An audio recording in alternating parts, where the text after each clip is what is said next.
Good afternoon, everybody, and welcome to this meeting of East Cambs District Council Planning Committee. First thing I'd like to do is to ask our officer, Patrick Adams, to give you a fire warning notice. Thank you, Chair. Thank you, Chair. We don't have any fire tests scheduled, so if the alarm does sound, please leave the nearest exit, which is there and behind me. Please do not use the lift, and the congregation point is at the front of the building at the car park. Thank you. Just for some of you who may be new this afternoon, I'd like to introduce myself. I'm Councillor Bill Hunt. I'm the chairman. I'm assisted by Councillor David Brown, who is the vice chair. The people you can see sitting over there are elected members, and they will be people debating and discussing and making decisions on the applications that are before us. And over here we have planning officers and our planning manager, and also our legal advisor. So they're officers. They won't take part in the decision-making process, but they will advise us if required. I don't know how long today's meeting is going to last, but I would generally try and have a comfort break at something like 2 hours. But if in the meantime you wish to avail yourself of our facilities, you can go out of that door there and turn left, or you can go out of that door there and go straight on, and you'll find toilets down there. So please use them if you wish. You should not approach the committee to speak. You should speak when I have asked you to. Will you please turn off your phones or turn them to silent and talk via the chair if you have something urgent crops up. So we now move on to the agenda, which is apologies and substitutions. Thank you, Chair. Yes, we have apologies from Councillor James Lay, Councillor Alan Sharp and Councillor John Trapp. Keith Horgan is subbing for Councillor Sharp and Councillor Christine Colbert is subbing for Councillor Trapp. Thank you. Members, have any of you got any conflict of interest that you wish to declare? Yes, okay. Thanks, Chair. I'd just like to say that I've brought agenda item number 6 to Council, but I'm unpredetermined and I'm going to keep an open mind. So you're keeping an open mind, you will speak and you will vote? Yeah. Thank you. Councillor Whelan. Just to say, agenda item number 5, I'm now newly elected member of the County Council, and I've not been part of any discussions relating to this application on the County Council, so have no predetermined views. Well, I think as you took up your appointment officially yesterday, I can hardly think that you'd have much to do or much contribution so far with this application. So I think your reaction is entirely correct. Anybody else? No? Okay, well, we now have the minutes, item number 3.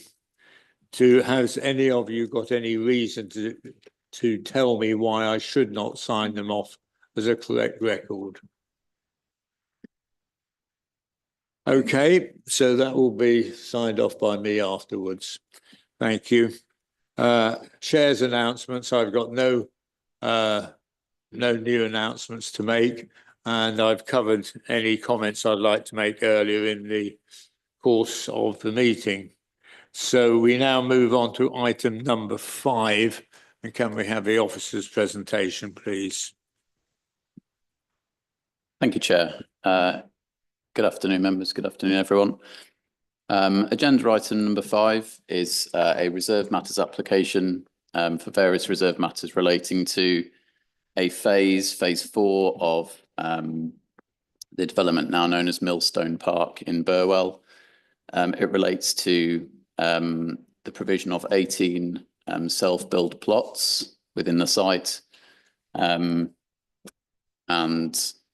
together with various infrastructure, landscaping, drainage, roads, that sort of thing. Members visited the site this morning, but just to remind you, that's where the site is. Most of that white area on the plan is I move on, you can see there, the blue line shows the development site, the wider development site, with the red line showing the application site, as well as some land which is outside of the applicant's ownership, which has already been to committee for detailed approval for 2 housing phases. So again, just another one showing the site there relative to the pre-approved phases on the left-hand side of the main spine road there. And that being a more detailed plan of the site. On that, you can see that the site would be accessed off the main spine road, sort of at its northern end. There'll be landscaping and open space around the northern side and down the eastern boundary, with the remainder of the site being the access road and the self-build plots themselves. And then you can see the green route through the site kind of running east-west between several of the self-build plots. Just to note at this point, members, that we're not looking at the detail of any of the housing, as I explained on the site visit this morning. This is just for the provision of the self-build plots themselves, as well as the associated infrastructure. There is one building that is specified, which is the substation building, which is the one just to the north of the access point that you can see on that drawing there.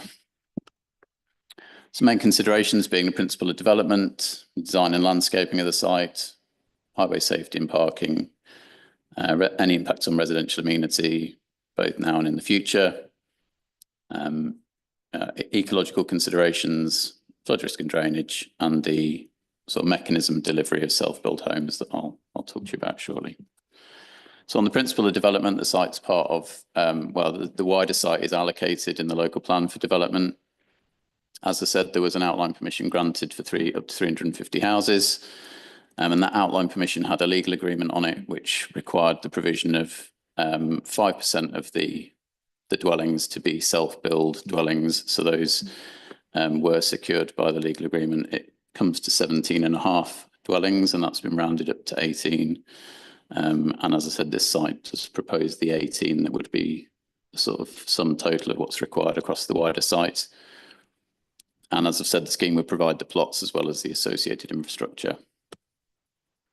So on design and landscaping, the self-build plots front streets, so provided with adequate access by car, and also provide a level of enclosure to the streets. Some of them will sort of front onto the main spine road, although there won't be any access from the spine road. That's just taken from within the parcel itself. And then some of them will front either the open space around the perimeter of the site or the green route within it. And sort of to conclude on that, our view as officers is that the arrangement is sensible, both in terms of its provision within the wider development site on this phase, and then also the location and scale and access to the 18 plots. So on highway safety and parking, as I said, the main access has already been approved on the outline permission. The local highways authority is content with the access and turning provided within the site itself. The council's waste team has confirmed that acceptable provision could be made for waste collection. And the plots are considered to be sized appropriately, that sufficient parking could be provided off street for the needs of occupants in accordance with the council's policy of requiring 2 spaces per dwelling. And the site also provides for 5 visitor spaces. You can just about see them kind of grade along the perimeter road there adjacent to the open space, which again is in line with the council's policy on the provision of visitor spaces. In terms of residential amenity, plots are considered to allow self-builders the opportunity to create a self-built home with a good level of amenity. The plot sizes generally exceed or are very close to, where they don't exceed 300 metres squared, they're very close to that, which is in line with the design guide recommendations and gardens of an adequate size would also be able to be provided. And the plots are also spacious enough to ensure that they could give an acceptable level of amenity to the occupants either side and to the rear as they come forward. And the green links and landscaped areas and play space will provide a good level of overall amenity and an attractive environment. And also that green link will provide access for other occupants on the wider site to get to the open space areas to the east. In terms of ecological considerations, the outline application determined that the ecological impacts of development were acceptable. On-plot enhancements would be required as part of individual permissions that would come forward for the self-built homes, and the landscaping of the wider area will provide further ecological enhancement. In terms of flood risk and drainage, sites at low risk of flooding, the outline permission required detailed drainage schemes for each phase, and those have been provided as part of this application and also as part of discharge of condition applications. And the relevant bodies consider that they are acceptable. As I mentioned to members this morning, the delivery of the self-built homes, this scheme, as I said, relates to the provision of the plots rather than the homes themselves. As you would expect for self-build units, they will come forward as and when individual self-builders take up the plots and seek to have their own designs approved. As the time limit for the submission of reserved matters applications under the outline permission has now expired, those applications for individual homes will need to come forward under separate full applications in the future. The requirements of the Section 106 obligation on the outline regarding the promotion of plots and that sort of thing will remain. But conditions that we would ordinarily put on relating to the detail of individual plots won't be applied to this permission because they wouldn't bite on any future full applications. So just on the planning balance and our recommendation, the scheme provides policy compliant self-built plots as required by the legal agreement on the outline. The layout of the infrastructure is considered to be acceptable. The detail of the self-built homes, as I've just said, will come forward under future planning applications. And the scheme is acceptable when considered against the local plan and the requirements of the outline permission. Just one note to members, I have the recommendation put before you on the agenda today was to approve the application. In going through the plans, the agent and myself have picked out a couple of discrepancies, which has been due to the fact that one set of plans was updated to respond to the local highways authority's comments, but those very minor amendments weren't carried through onto the other sets of plans that accompany the application. So rather than ask for you to approve it today, I'm seeking members' resolve to give us delegated powers to approve. Once we've got those plans tidied up, I can reassure members the matters are very minor. And the agent has actually provided updated plans to me this morning, but I'll obviously just need to go through those and check before we issue them. So as a change to the recommendation, I'm asking members to give us delegated powers to approve. Thank you, Chair. Happy to take any questions that members have got. Thank you. We have Justin Bainton to speak. He is here. Hold on, he's here. I've prepared something, but I'm very happy with the presentation Dan Smith has said, and I think I'm repeating what he's already gone through, so I'm happy not to do mine. Okay, well, if you go, sorry, you go back to your chair and then if necessary, we'll call you. Thank you. So we move straight on to extra comments from the officer. Thank you, Chair. Yes. Other than that one update in respect of the recommendation, I don't have anything else to add. Thank you. Members, any questions for the officer? Yes. Thank you, Chair. Can you just clarify if the play area has got fully inclusive facilities for children and young people? Thank you. Thank you for your question. The play equipment proposed is a continuation of something that we've approved elsewhere on the site, which is a series of kind of natural play features. So primarily timber. I'm sorry, I don't have any pictures of them exactly, but they're timber, not trim trail play exactly, but logs and boulders and those kind of natural features that would be available for play. We've taken this approach elsewhere on some of the other landscaping, some of the other landscape areas on site, where there is a more limited requirement for the provision of play space, because the majority of the play space, if I go back to, you might just about be able to see it on this plan. So down in this corner here, there's a large play area approved with a wide variety of sort of what you would probably say is like more formal play equipment. So swings and slides and those sorts of things.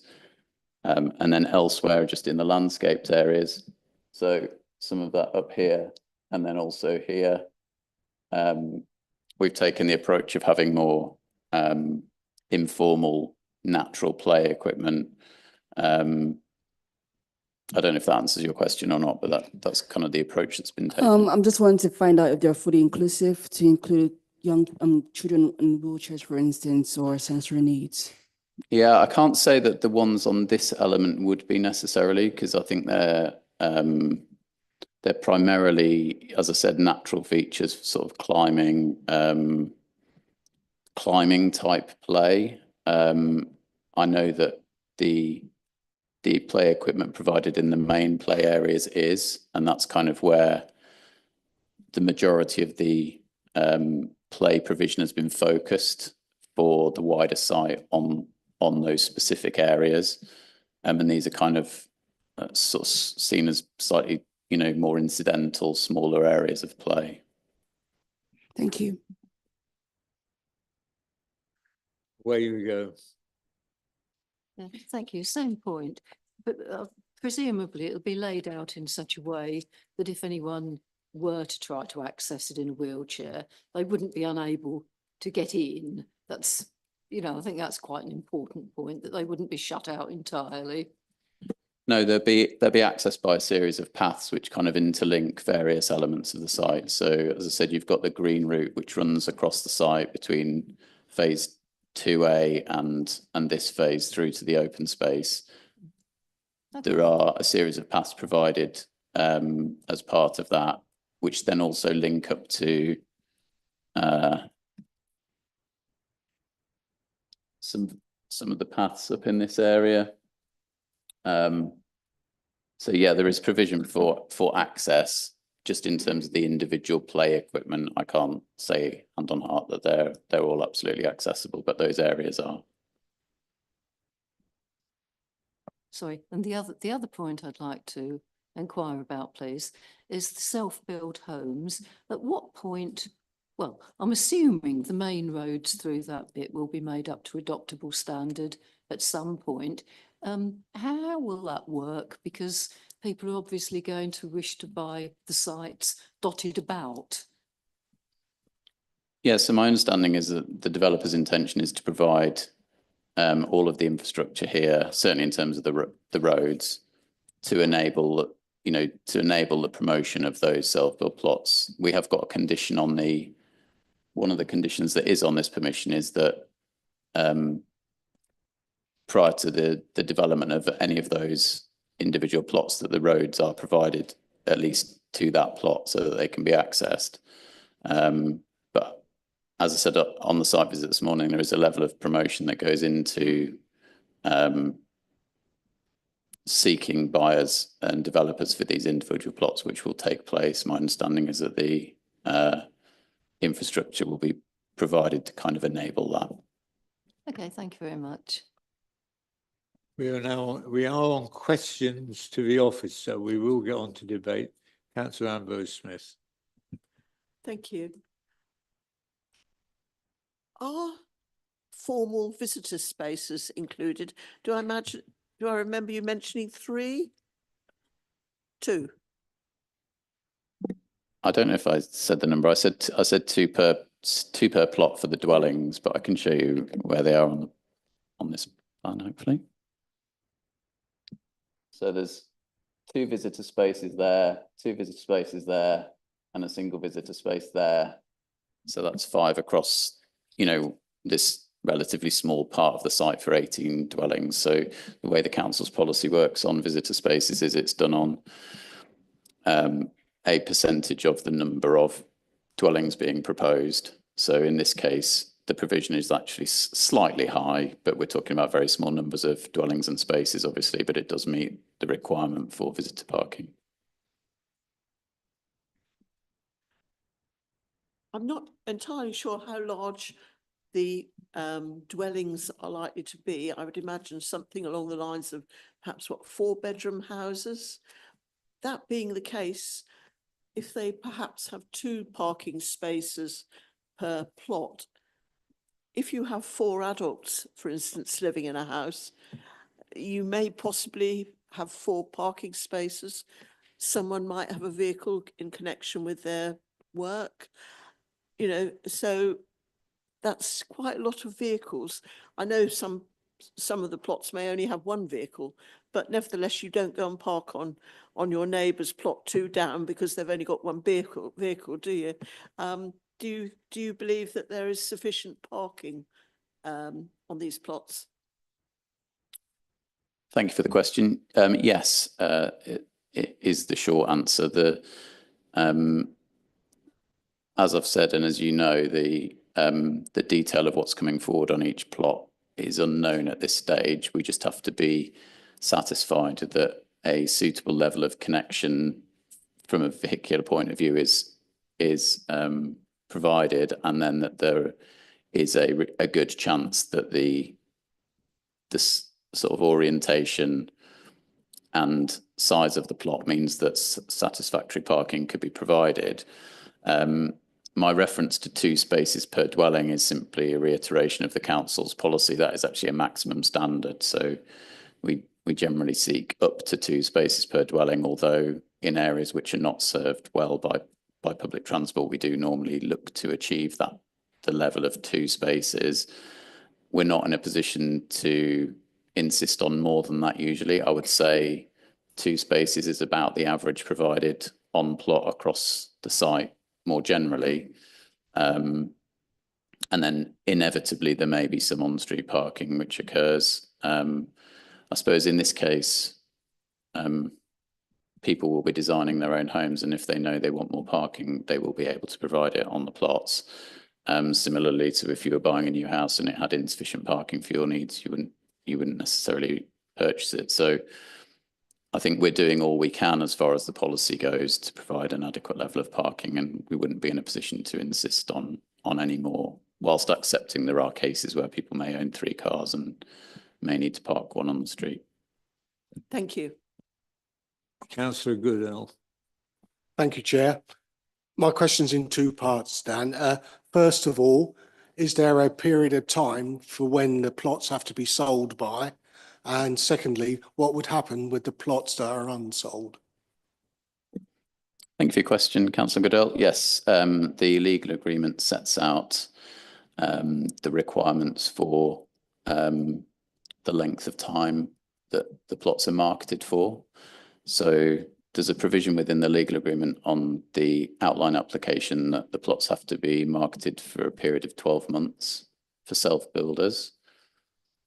Exactly how they're marketed and the detail relating to that is also the subject of a clause within the legal agreement, and the legal agreement requires that the basis on which the plots are to be marketed has to be approved by the council beforehand. And then once that's done, they would be marketed for a minimum of 12 months. And the first 4 months of that period has to be to people with a local connection to Burwell. So the idea from the original legal agreement was that any people who wanted to self-build who had a connection to Burwell would kind of be given the first opportunity to take up those self-build plots. And then after that, it can be opened out, or should be opened out more widely, for a total period of 12 months. And I'm really sorry, I forgot what the second part of your question was. What happens with the plots that are unsold? Yes, thank you. If there are plots which are unsold at the end of that process, there is a clause in the legal agreement that allows for the requirement for them to be self-built to fall away. So at that stage, they would then be, well, I suppose you've got an outline permission for 350. There's no detail in terms of what would come forward at this stage. Just as I've said, the sort of breakdown, the location of the plots, but at that stage, the developer would be, or a landowner would be able to seek permission to, I guess, provide market housing. That's not an unusual situation. There's normally a clause in most self-build permissions, or permissions that include self-build units, that if there is more limited take-up for the plots, that ultimately we see housing of some sort delivered. And yeah, those are the terms under which that would happen. Okay, thank you. Well, if that's all the questions to officers, we'll then move on to debate. We have a slight difference here because the planning department is asking for slight change, that they wish to have delegated power to refine the details of this claim. Now, I'm quite happy that that delegated power is granted, but now if you'd like to debate the matter. Mr. Brown. Thank you, Chair. Committee, if you'll bear with me, I will kick off. It's about 15 years ago that I was encouraging people in Burwell to register an interest in these self-build plots. It's probably not surprising that most of those people have found alternative arrangements in the last 15 years. Having said that, at last, we've got this application before committee. I know you'll say, oh, well, the outline was granted in 2015, but work on this plan in the village went on long before that. As far as this particular application is concerned, I've had no concerns raised with me in the village.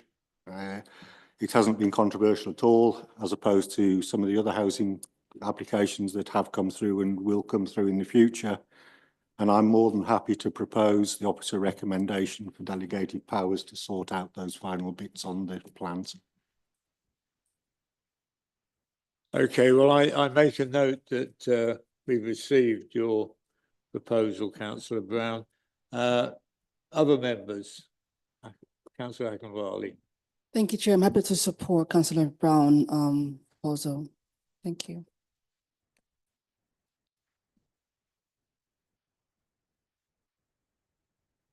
Well, have any more members like to? We're missing Councillor Trapp in this respect, aren't we? Is Councillor Goodall has put his hand up, has he? Well, thank you. Thank you, Chair. I think this is a good application, and obviously with the delegated powers to the officers to look at the amendments and also the actual individual builds when they come in is a good idea.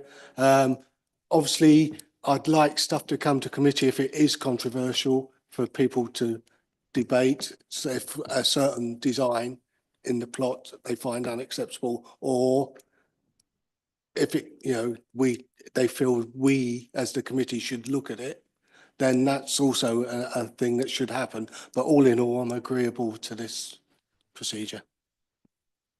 Thank you. So my question to officers is, if there's any major changes here, would they automatically be brought to committee?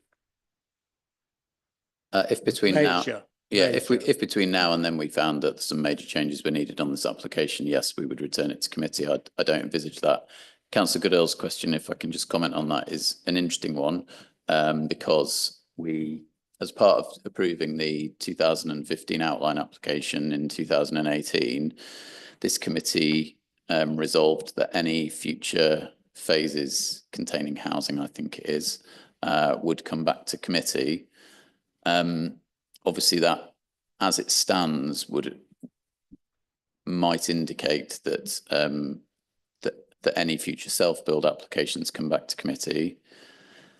I would have to look at the precise wording of that resolution as to whether it relates to only applications that are coming forward specifically under the outline permission, or whether it would be any housing applications on the site.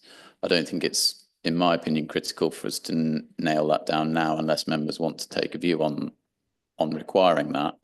But after the meeting, I'm quite happy to provide some advice on whether any future self-build applications would automatically have to come back to committee, because obviously that's potentially something members might want, or it's something that might be considered to be overly onerous. So, Councillor Goodall, it's quite common for officers to talk with both the chair and the vice chair about any issues or changes that are of concern, and of course, if there should be major concern, it would be brought back to this committee.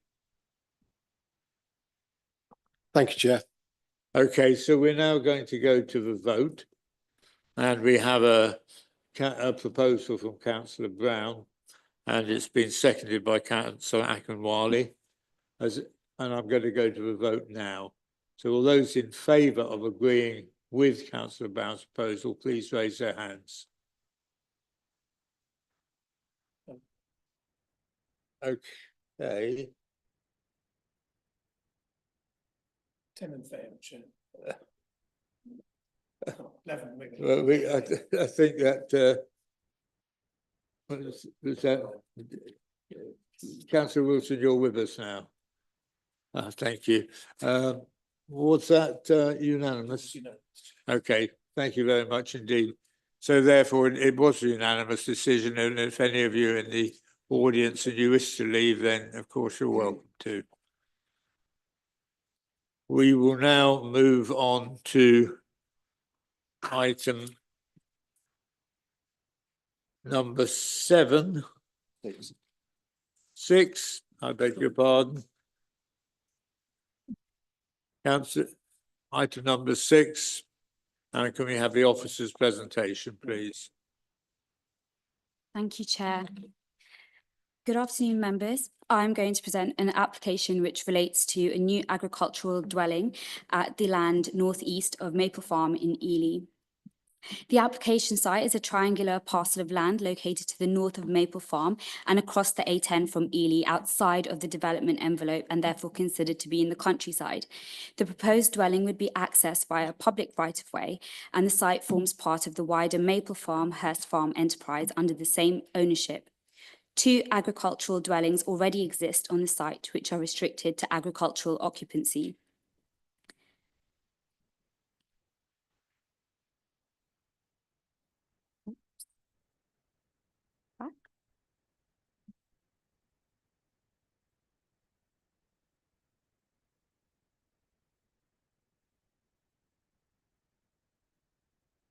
It's very slow for some reason.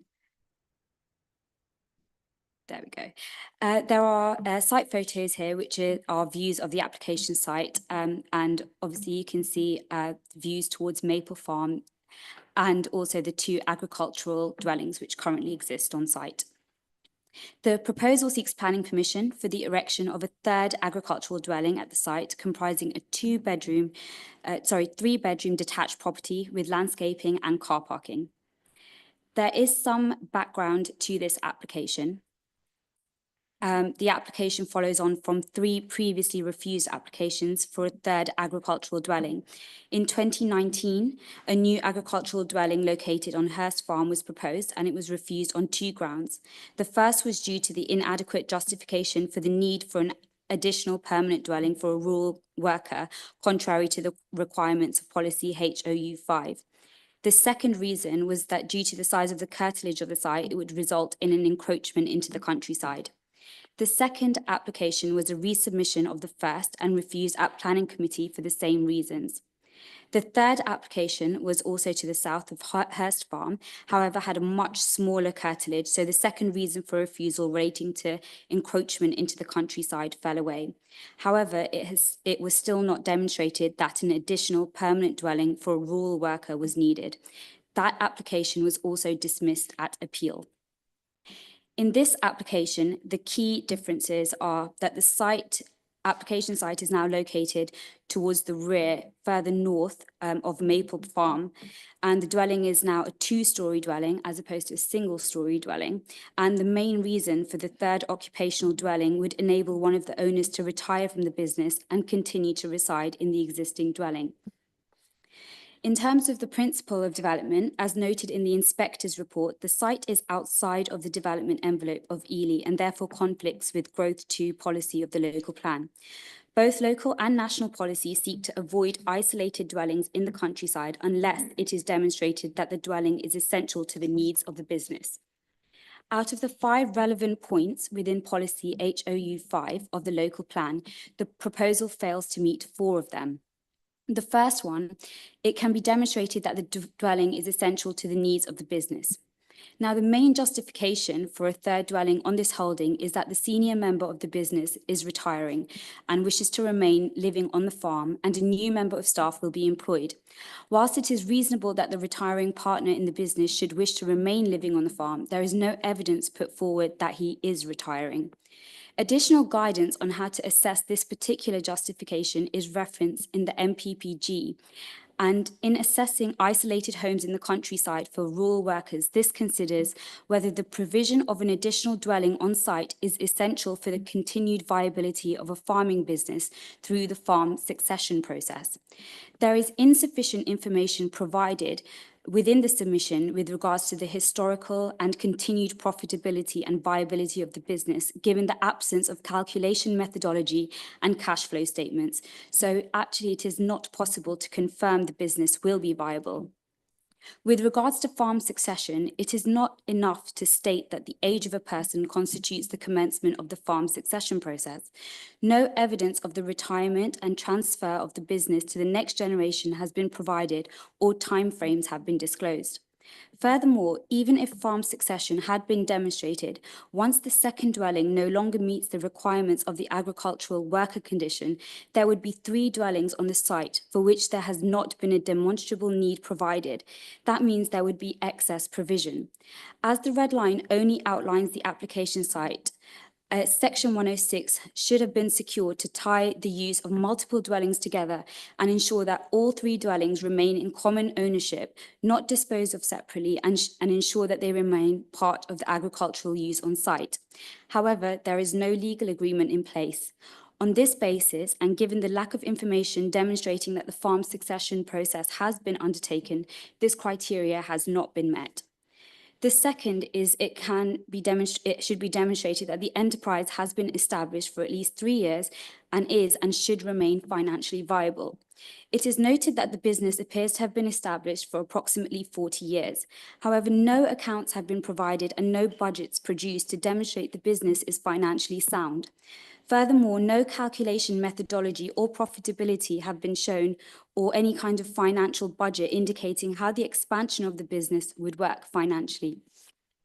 The third is there are no other accommodation within the site holding or nearby area which is currently suitable and available or could be made available. Very limited information relating to this aspect has been provided within the current submission, which reasonably justifies that options other than the application site have been explored. Number 4, that criteria has been met. And number 5, the proposed dwelling is no larger than that required to meet the functional needs of the enterprise, nor would it be unusually expensive to construct in relation to income that the enterprise could sustain. Whilst the scale of development is considered appropriate, the supporting statement indicates that it would cost around £250,000 to build. No source of these funds has been declared, and without any clear accounting information, it is uncertain whether the construction cost in relation to the enterprise income is realistic. In failing 4 of these points, the principle of development would not meet the exceptions set out in policy HOU 5 or growth 2 and cannot be supported. In terms of character and appearance, the proposal is considered acceptable with regards to scale, form, mass, siting and design, and would also meet the design criteria set out in policy HOU 5, given its siting to the rear of the site and proximity to the cluster of buildings associated with Maple Farm. There would be no adverse impact on the nearest residential dwelling due to its siting and distance from this property, and the private amenity provision of the new dwelling would also be adequate. In terms of highways, there are no highways objections subject to consent being sought from the County Council for access from the public right-of-way and an informative ensuring that the byway would remain open and unobstructed at all times. In terms of ecology, whilst there are no objections from the Council's ecology officer, it is noted that in order for the BNG metric to be accepted, the ownership and maintenance of the proposed enhancements would have to remain in the ownership of the farm. However, it was considered that because the baseline metric is accepted, the technical issues could be resolved by way of condition. With regards to trees, although no tree report has been provided, the applicants confirmed that the nearby hedging and trees lie outside of the development site. And given that the proposed dwelling is sited a sufficient distance from these, it is considered that any approval would require a pre-commencement condition requiring protective fencing during construction, and that would have been included had this otherwise been recommended for approval. In summary, given that the proposal has not demonstrated that exceptions would apply, warranting the departure from the adopted development plan under policies HOU 5 and Growth 2, it is recommended that members refuse the application. Thank you. Thank you very much. We have two speakers, I think. Angus Bridges, the agent, or Nick Lee, the applicant. Have we got either or both here?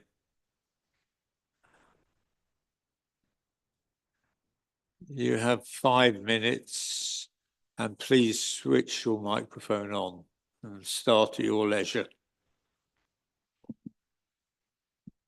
Good afternoon, Chair and Councillors. Thank you in advance for your time in hearing this application. My name is Angus Bridges of Accord Rural Property Services. The application is made in relation to an agricultural enterprise at Hurst Farm and Maple Farm for 1 agriculture dwellings. The applicants own 104 acres and rent a further 364. Which are used for grazing and haymaking. The applicants have approximately 177 cows, 6 bulls with around 150 calves on site reared to stores, meaning there could be over 350 animals on site at any one time. The applicants produce approximately 2,500 large hay bales per annum, and a further 2,500 large straw bales are also transported onto site.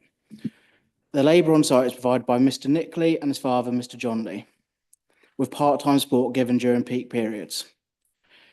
The basis of this application is for the retirement of Mr. John Lee, who is 76 years of age and suffers from health problems. A business of this size requires 2 on-site employees over a 24-hour period, which was established when the second dwelling was approved in 2005. By Mr. Lee Senior retiring, a further on-site employee is required in order for Mr. Nick Lee to fully succeed the business. Succession is fully supported by the MPPG. The MPPG should be viewed in equal weight to that of the MPPF, which was established by a recent Secretary of State decision, Mead versus Secretary of State, earlier this year. Mr. Lee's Senior's dwelling will not be available to the business. This is supported by the Keane versus Secretary of State and Aylesbury Vale, where it concluded it would be unreasonable for someone to vacate or share a home that they've been living in for many years. During the course of the application, the LPA sought advice from an agriculture consultant. This report took many weeks to be undertaken, and we were not afforded the benefit of responding to it. Prior to this meeting, I sent a copy of our response to all of you for your consideration, as we believed it was vital to the outcome of this application. Within that report, the agricultural consultant confirmed that the business would generate 2.7 standard worker days, equating to the need for 2.7 employees. Within this report, it raised the query on whether or not Mr. Lee Senior would be retiring. It is our opinion that it would be reasonable to assume a man of 76 years of age would be retiring, and Mr. Nick Lee is already a major shareholder of the business, so there should be no doubt in him succeeding the business in full. The business has been going for the past 40 years, which shows sustainability of the business, The business continues to be invested into, which since the stock taking report was undertaken earlier in April, another 36 heifers have been purchased. It is crucial that there are 2 on-site presences, especially during calving, which is a 2-person job. Also for emergency cover for each other. This is a 24-hour operation, especially during calving periods, which is spread over 6 months of the year. During the process of the application, at the start and at the end, searches were undertaken for nearby properties that could be available should be required, and they returned no searches. We ask that the committee allow this application to ensure that a local agricultural enterprise is able to continue as it has done for the last 40 years and remain viable. I thank you for your time and will be happy to answer any questions. Thank you. Councillor Akinlawi, I can see you first. Thank you, Chair. Just want to clarify because officer mentioned lack of evidence being supplied to the officer. Will you ask for this information to supply, or can you comment on the lack of evidence being supplied to the officer, please? You in relation to the agriculture consultant's report? She mentioned 4 conditions were not met, and it seems to me it was down to lack of evidence being supplied to the officer to look over in regards to the application. Can you comment on that, please? Yes, we were not afforded the ability to go back on that at all. So are you asked for the information or not? We were not given the opportunity to be asked for the further information at all by the council. Thank you for that. Councillor Ambrose-Smith. Good afternoon.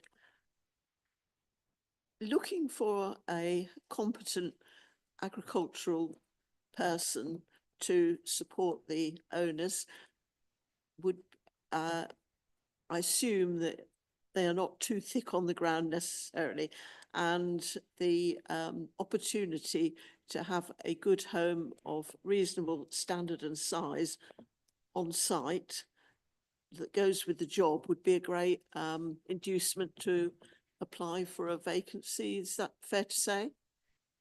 I'd say that's completely fair to say. In order to get good staff, which is very hard in this industry, especially a manager status, a dwelling is often required. Thank you. Good. Councillor Trent. Thank you, Chair. Is it a common practice in the beef industry for people to carry on working well into their 70s? No, it isn't, because it's a very, very physical aspect of the job of calving, dealing with bulls. No, it's not common at all for somebody of 76 years of age to continue to be working in that industry. Councillor Hay. Thank you, Chair. Good afternoon. As the agent, were you involved at all in any of the previous applications that subsequently were refused? No, I wasn't. Okay, so you've come into this afresh. So in doing so, did you do any research into those previous applications and why they were refused? Yes, I did. And does the information that the officer has said was necessary to establish the sustainability of the business come as a surprise to you? It has come as a surprise to us, I'd say, in terms of the finances and that sort of information that was requested, because it wasn't raised previously. Okay, so one other thing is that this time the application is for a 3-bed property. Previously, a 2-bed property, which was refused. What's changed in terms of an additional bedroom? What have you found that a 2-bed property wouldn't suffice? I think it would be reasonable to assume that you'd be looking at somebody of manager status to be occupying the property, and it'd be reasonable to assume that they want a family-sized dwelling. So I think a 2-bedroom dwelling probably wouldn't be sufficient for somebody looking to move in with a family. And it's not the buildings or the dwelling design has been kept relatively small in terms of size. I may continue, Chair. And so a 3-bed, and I don't disagree with anything you're saying. A 3-bed is deemed necessary now, whereas previously a 2-bed was deemed to have been good enough. I might put that down to the advice given by the previous agent. being generous. But obviously, as you say, you've done your research into the previous applications and the grounds why things were dismissed. I'm just surprised that, and again, I don't know what weight we can apply or consideration that we can give to the information that you emailed around to members of this planning committee, but the email that I read, which had a number of attachments, one of which was from Price Bailey, and it spoke about the viability of the business. And it talked about the turnover, it talked about the value of the stock, but it talked about the project. It didn't actually specify a development of a property. So one could read into the email from Price Bailey that the project was the business as a whole, increasing stock, more agricultural buildings or anything like that. I can't understand why it isn't specific and why obviously the conversation that you as the agent has had with Price Bailey hasn't resulted in a more definitive description within their communication in support of this application. Have you got any views on that? I think that could be purely down to interpretation of how they've written it. It is purely in relation to this project, why they've provided that support and letter. And just one last matter at this moment, if I may. Obviously, I don't think, and whilst I'm not quite 78 years of age myself, I admit that I am slowing down and I probably couldn't deliver a calf at this time or ever in my life, to be fair. So I don't know how much work is involved in it, but is there a reason why this question mark about retirement is still hanging in the air and is not established? And I appreciate the relationship between the son and the father is less formal than a normal business contract, but surely that's, you know, much of, and as you say, the fact that somebody living in an agricultural building is perfectly entitled for the rest of their days to remain there. No dispute about that whatsoever. But if you want to use that as part of your argument, I'm at a loss to understand why a simple letter, email, something which says, son, on such and such a date, I'm going to retire. Better start planning ahead. Something as simple as that. Why is that not in front of us today for consideration? I think the difficulty to put a definitive date on it is it will go back to Councillor Ambrose Smith's comment. In order to do that, they'd have to have security that they were going to get another staff member working there for various reasons, such as health and safety and everything like that. And to get good staff, a good staff member that's going to be working there permanently, you need to provide on-site accommodation for them. I quite agree, yeah, for continuity with the business. But I didn't say that you had to give them or your son a month's notice or 3 months' notice. You can give them a year's notice. And in that time, properties can be built or acquired, people can be found. But we're asked to accept that someone's going to retire without any evidence to back that up. And maybe that's what we might struggle with. I appreciate your comments there, but there hasn't been a concrete date set in place until planning permission has been granted. That obviously, if this was refused, that Mr. Lee wouldn't be able to immediately retire because it'd be down to his son Nick to provide all the labour then on his own, which is physically impossible to do, and it would be unfair to sort of assume a contingency plan without the permission of that dwelling. Councillor Whelan. Why is it vital that there are 2 or more people working on the site? As I've just started to go into, the cattle industry is a 24-hour operation, especially during calving periods, which takes over 6 months of the year. And you need 2 people to calve a cow, unfortunately. and they've got 6 bulls on site, and they do often deal with the bulls, and it is just crucial that you've got 2 people there whenever you're dealing with a bull, moving them out of when they're in with the cows back into the bull pens. It is just vital that there are 2 people there for genuine health and safety reasons. Thank you. Councillor Colbert. Thank you, Chair. I was just seeking clarification. I believe that you said that the farm owns some or other acreage and it rents some or other acreage. Is this all on one site surrounding the site that we're talking about? No, it's not. We own about 16 acres where the 2 properties are at the moment. And we own another block of 40 acres about 3 miles away, 4 miles away.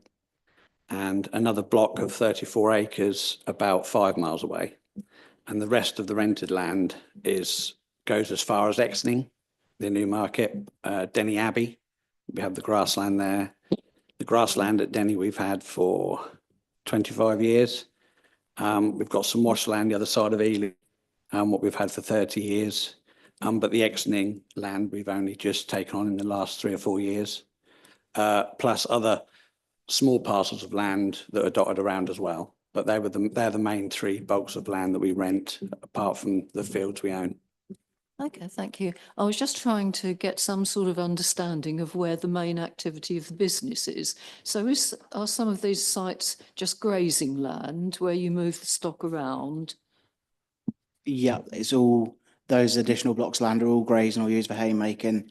All animals are housed at the buildings at the main site there, in the winter especially, and during calving periods, and the bulls are housed there all year round. Right, okay, yeah, that you've come to the crucial bit from my point of view. So the site that we're talking about, the calving takes place there and the bulls are there all the time. Okay, yeah, thank you very much. Thank you. Have you got any comment? Oh. Councillor Edwards. This seems like it's an established family business with your father and yourself. Would there be another generation of family who'd like to come into the business if this application was approved and use that dwelling? Well, it's early days at the moment. I've got a 9-year-old son who loves farming, but we'll see. And I've got a 6-year-old who wants to be a detective, so no. And I've got a 1-year-old, all boys. So I'm hoping that that is going to be the case in the future. Have you got any? Councillor Wilson, away you go. Yeah. Ely is not very far away. Why couldn't this person have a accommodation in Ely quite nearby? We did a search for local dwellings nearby via Rightmove, both at the start of the application and when we did the response, and there was nothing available for sale within similar budget expected for build costs for a 3-bedroom dwelling within a mile or a mile and a half of the site. And the essential need is given by you've got to be within sight and sound of the animals. And unfortunately, if you're a mile and a half, 2 miles down the road, you may not be there in time to stop a calf from dying or a cow from dying, unfortunately. Whereas if you are on site, you're there at a snap of the fingers. That is why it is essential to be on site. I'll just come in on that as well also. I know Ely's only over the road, but if you've got a problem with a calf, or more if you've been attacked by a bull or a cow, getting over the bypass certain times of the day is a nightmare, and times of the essence really when a cow has a go at you. They might just attack you for a minute, it might be longer, but yeah, it needs to be very close to the main farm where most of the animals are.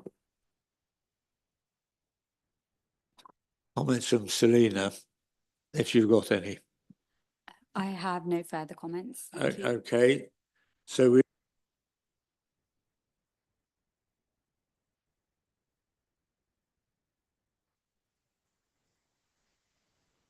I beg your pardon, have you got any questions for the officer?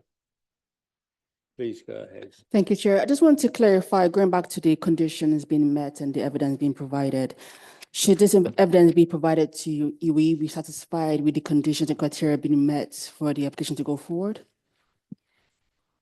For us, we have insufficient evidence to actually comply with the policy. So essentially with the MPPG, it requires financial viability of the business, and it also requires the farm succession process to be process to have started.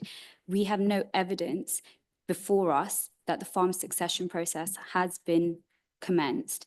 We have no dates. We have no transfer of land document, and we have no financial information before us to say that the business is financially viable. So from our perspective, we do not consider that there's sufficient evidence to suggest that a third dwelling on site would be acceptable at this stage. Thank you, but if they were to provide the evidence to yourselves, like tomorrow, for instance, will you be happy with the conditions being met? I'm just thinking if it's possible to approve the application on the condition that the evidence supplied is to your satisfactory, meeting the conditions met. We would have to go back and to our agricultural consultant to review the information to check whether or not that information is satisfactory. So just on the basis that they submit the information, we cannot be confident that that is going to resolve all the issues and all the conditions will be met. We would still have to go back and check that and review the information and verify and confirm that we are happy that the information meets the requirements. Right, so sorry, so on that basis, let's say they submitted the information tomorrow, for instance, yourselves, and you had to go back. Could they defer the application to get that seen by your consultant? David? In theory, yes. However, this information should have been provided upfront. Our negotiation protocol says where we do not have information of that type, we will move towards making a decision on the evidence we have. When we went to the agricultural consultant, it was made clear to the applicant and the agent that no further representations would be accepted by officers once we'd received that report back. That is why we did not accept the further information that was given, because that statement was made very clearly when we went to the agricultural consultant. So yes, members can choose to defer should they so wish, but we do have an adopted protocol that says that's not how we will act during the lifetime of an application. Thank you for that. I appreciate your comments, but according to what he said that no information was requested from them to provide the evidence in the first place. So that's need to clarify why that's the case. The requirement of the information is contained within our policy and within the MPPG. So it's for the applicant to research prior to making an application what evidence they need to support their own argument when making a planning application. That and going to us for pre-application advice, where we would clearly lay out what we require. Thank you, that's fine. Okay, let's do Councillor Whelan. This is questions to the officer, yeah? So you would say that you would agree that 2.7 people are required to do the work on the farm.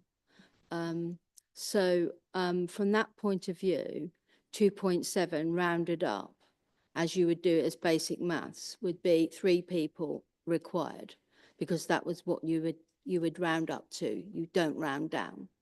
So from that instance, 2 people and maybe a part-time retired person working would be sufficient to run that farm. Are you saying then that another property would not be required if an additional person is needed on that farm? So the 2.7 figure has come from the agricultural consultant's calculation. However, they have said very clearly that it's a simplistic tool to use because there are other factors which come into play when you're working out the number of employees. However, the LPA do not dispute that 2 on-site workers are necessary, which is why there are 2 dwellings currently on site.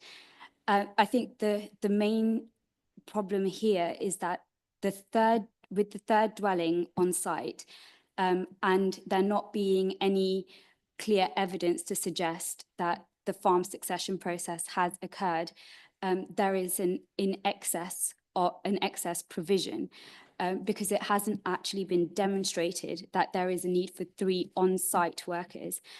Our understanding is that there are currently 2 full-time workers and 2 part-time workers on site, and we have no information about whether that's at capacity, whether they require more, but based on what the current standards are now, it's currently the 2 dwellings are necessary and 2 workers on site are necessary. However, it hasn't been demonstrated in this application that should the second dwelling, where the retired owner would reside, should that not be required any longer, that 3 dwellings on site would be appropriate.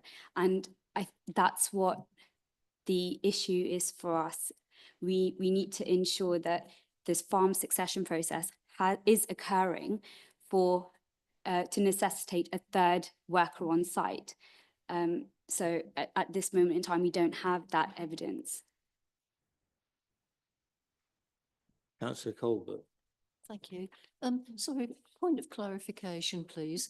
How are you counting the 78-year-old senior gentleman? Are you counting him as a full-time worker or a part-time worker?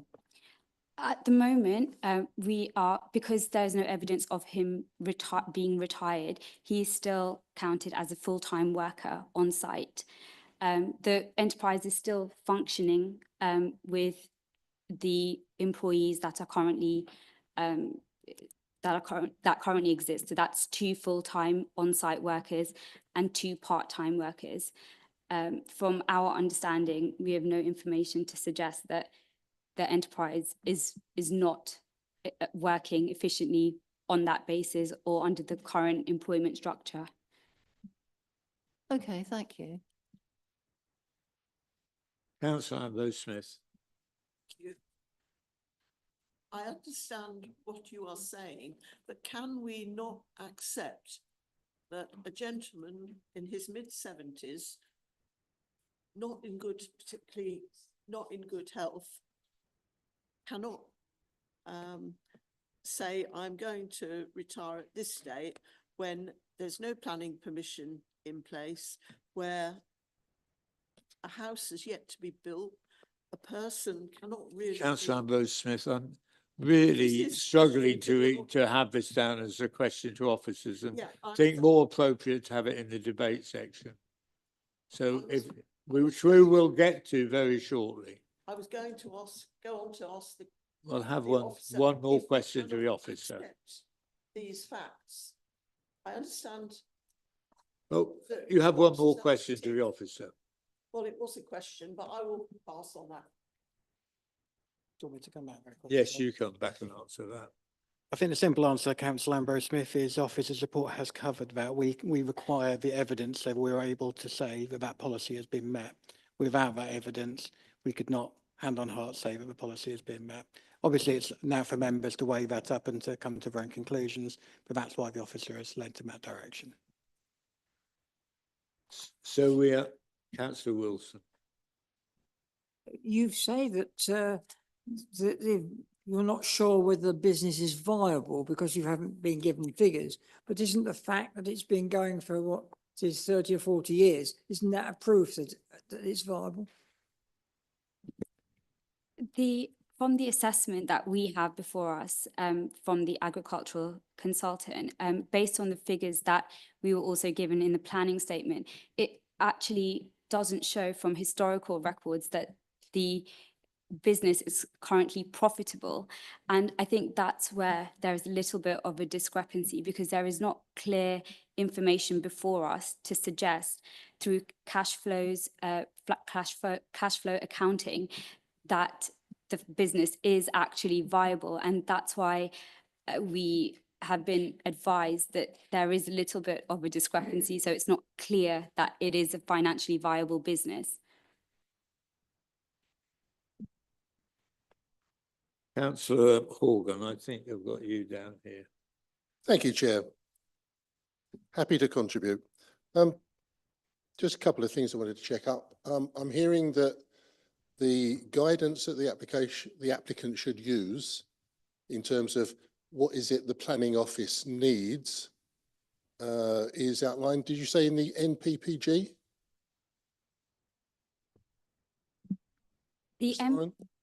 The MPBG essentially sets out that we need information relating to the financial viability of the enterprise and the commencement of the farm succession process. Okay, so an experienced agent would be able to derive from that guidance the information that you require in order to make a decision. Is that a reasonable assumption in your opinion? Yes. Thank you. And just one other matter, and again, it may just have been the way the sentence flowed. When you were talking about the 2.7 people, 3 rounded up,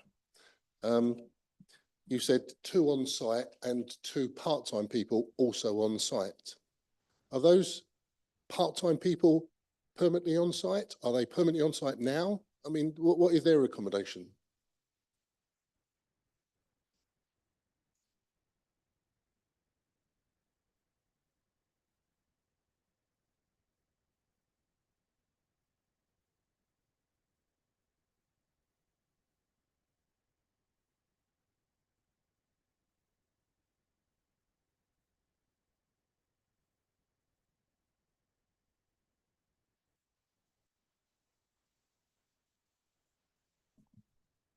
Have we got to the end of questions to the officers? In which case, we'll now move on to debate. So members, now, Councillor Horgan. Yes, thank you, Chair.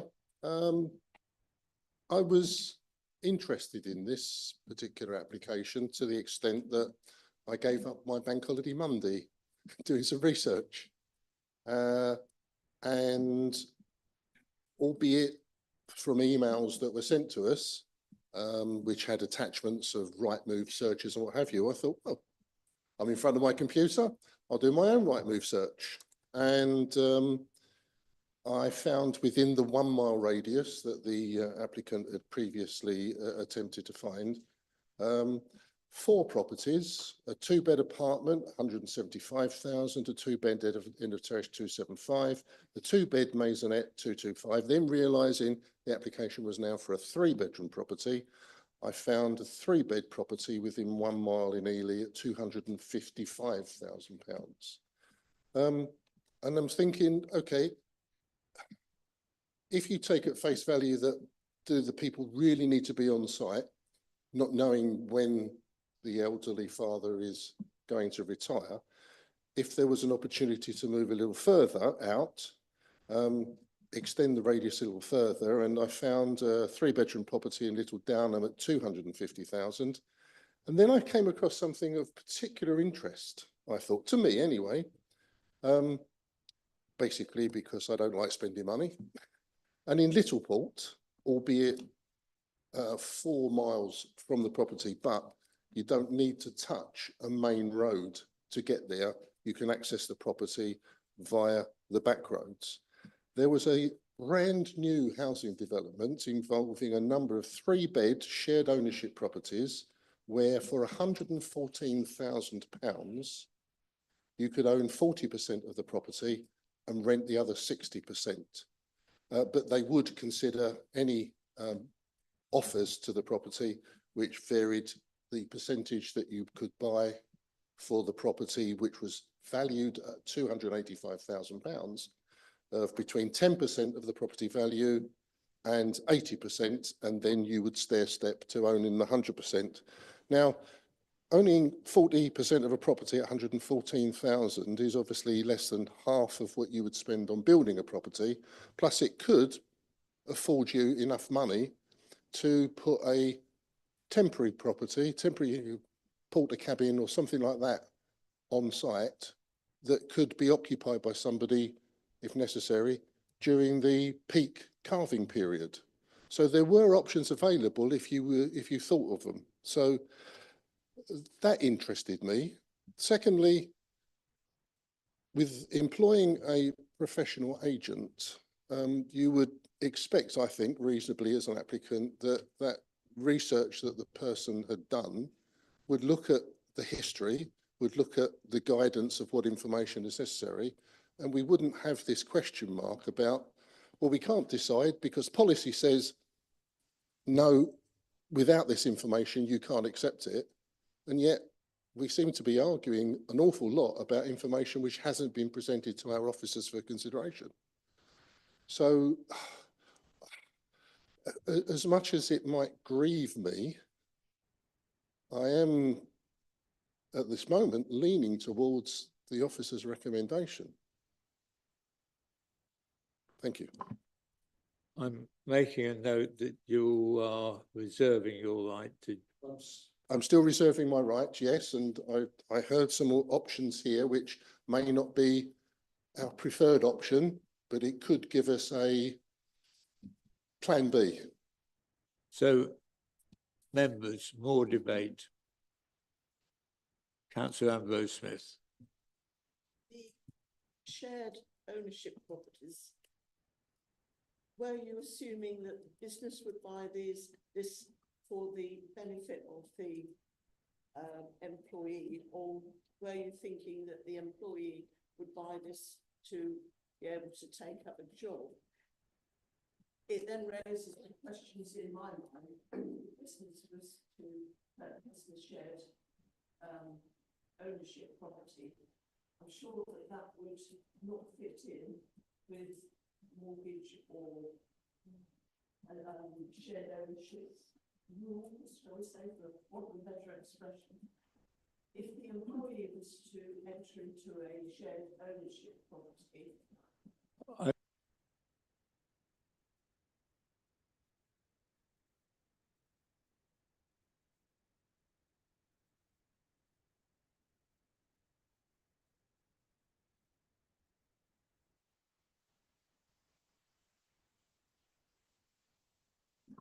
Have we any more? Councillor Akinwale.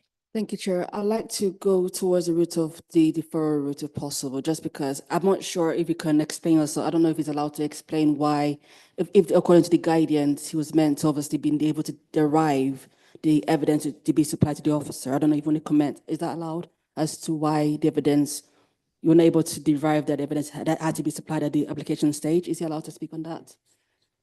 Just because he mentioned that it's laid out in black and white that he needs to provide the actual evidence at the application stage. Is he allowed to comment? You can make a comment as much as you want. Can I ask him as to why, if is that allowed? You can do exceptionally, yes. Okay, can you please comment on that, please?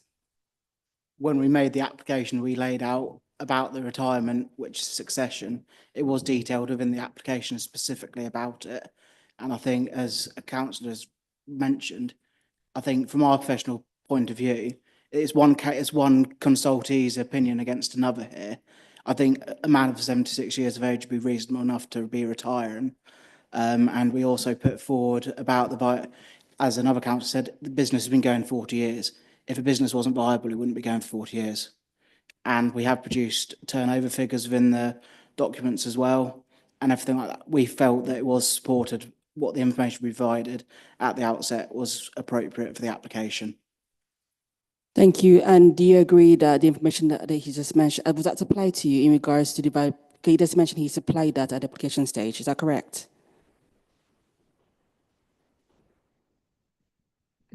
Previously, the information that we required to meet the policy requirements were not provided.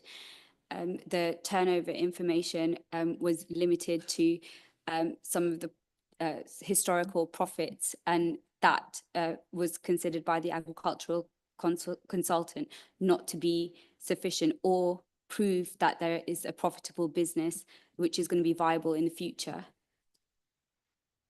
Thank you. I just wanted to clarify a few bits because it seems to be for me a misinterpretation of what's being required and what's being given, if that makes sense. But excuse me, but we did have a sort of questions to officers section. We've now got onto the debate section where we members should be making comments. Okay, so in this grounds, for my conclusion, I think I'm more comfortable defending the application. So you're able to provide the actual evidence that's required by the officer to meet all the conditions on the application. That's my conclusion on this. Councillor Brown. Thank you, Chair. I have a huge amount of sympathy for the family and I can understand where they're coming from. However, if I could point out to committee, those who are bothering to listen to me, from personal experience, the requirements for showing viability have been laid down for at least 35 years, because that's when I was involved in this kind of stuff. And when you turn to the appeal decision from the Planning Inspectorate in December 2021, the Planning Inspectorate, the Inspector is quite clear as to what the main issues in this case are. And I regret to say that as far as I'm concerned, the applicants haven't sufficiently addressed those reasons as to why the appeal was dismissed.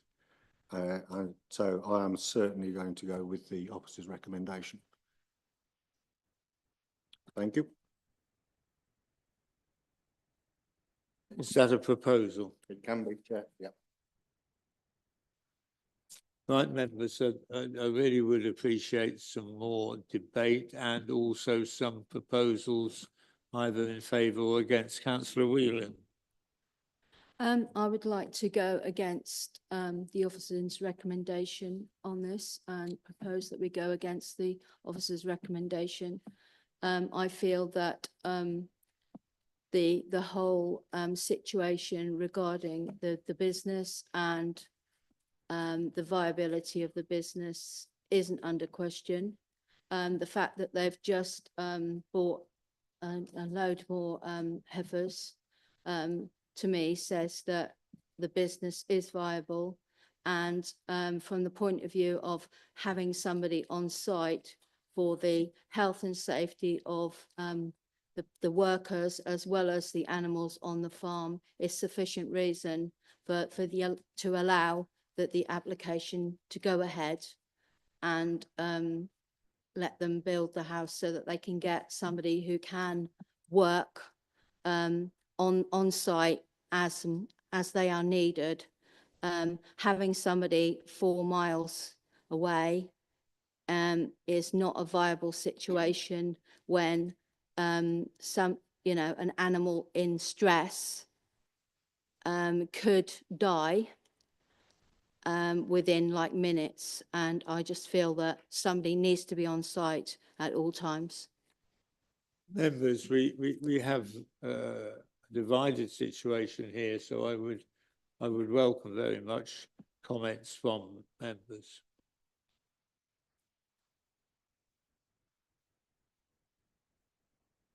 Okay, away we go. Thank you, Chair. I'm with Councillor Brown on this, and I will second his motion to accept the refusal of this application due to the fact that not all the information was given to the officers to allow this to proceed. If they had all the information, maybe they'd have a different outcome to this application. But on planning grounds, there is no other reason but to refuse this. Because to say for the business reasons they need them there, then that should have been thought through with the application and given all the information to the officers in the first place. So reluctantly as well, I will go with the officers to refuse this, and I will second Councillor Brown's proposal. Well, I have now, and it was just ahead by a little amount of time, proposal from Councillor Brown, seconded by Councillor Goodall. I also have a proposal from Councillor Whelan, and as yet, I'm wondering if there is a seconder there, which is Councillor Edwards. And Councillor Colbert, you are where? Well, I'm going to make life even more complicated because I'd really like this to be deferred, because it's just a mess.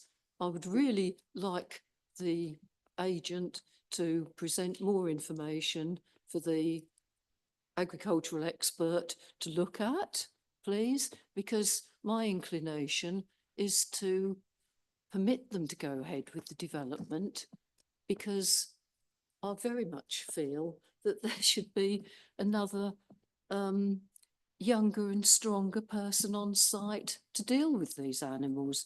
I'm concerned as a matter of public safety as well as the issue of the animals themselves. And I just can't see a sensible way forward other than to see if they can produce information which would satisfy the planning officers. So I'm so proposing councillor, deferral. you are talking a deferral I'm afraid I am. and you're proposing that.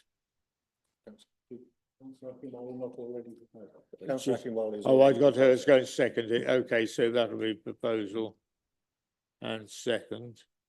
So we have now three proposals.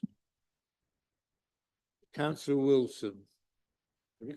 I will support the idea of deferring, because I think if the basic reason is that we haven't got information, then we will, yeah, and the deferral is so that if extra information can be provided, it's fair enough.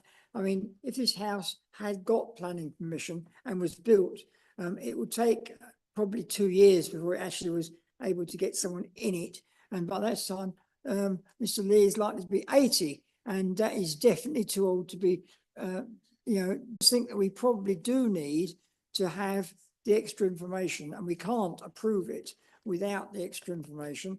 But on the other hand, if we got the extra information, then I suggest we might be able to approve it.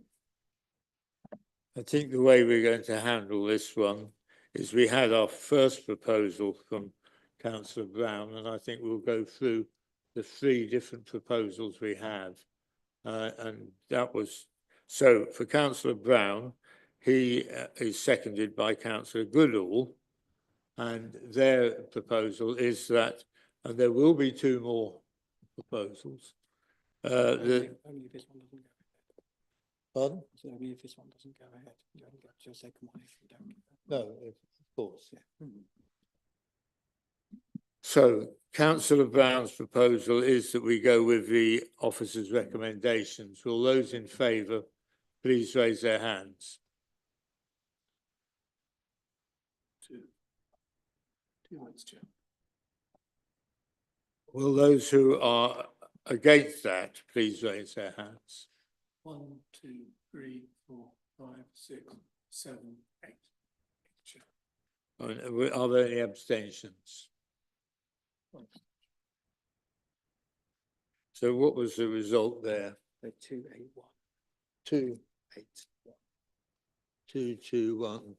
281. So 2 for the proposal, 8 against the proposal. So that is lost, that one.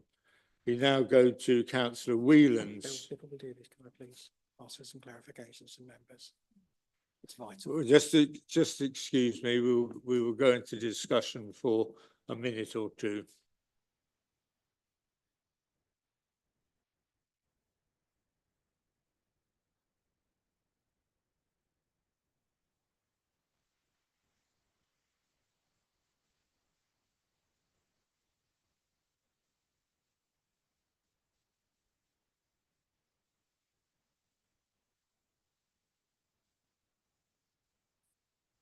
We are going to just have some clarification with Councillor Whelan's proposal from the planning officer.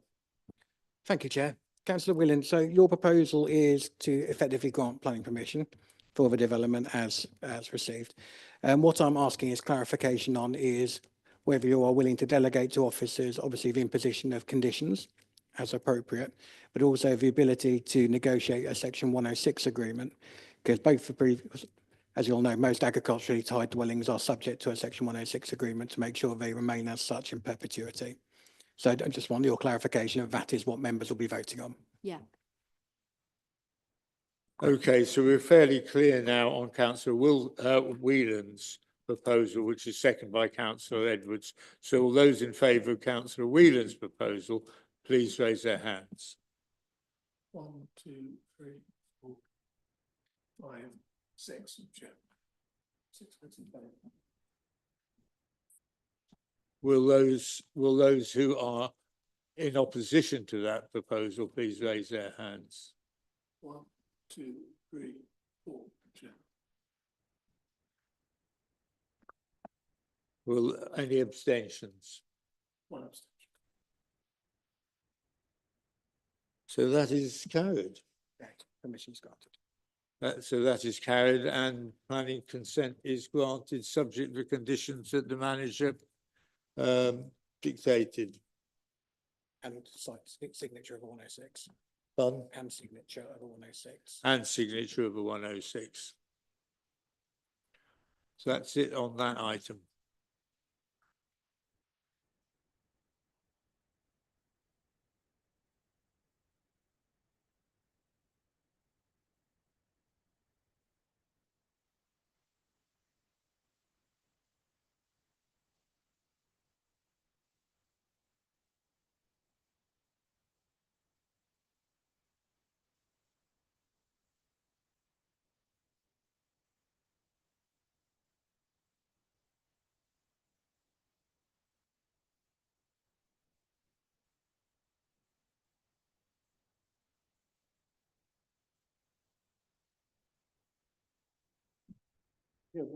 Looking at the clock and the time we've spent, I think it's appropriate now to have a 10-minute break. So we will re-adjourn at 22. So we are now closed for 10 minutes.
Okay, we're ready to start now.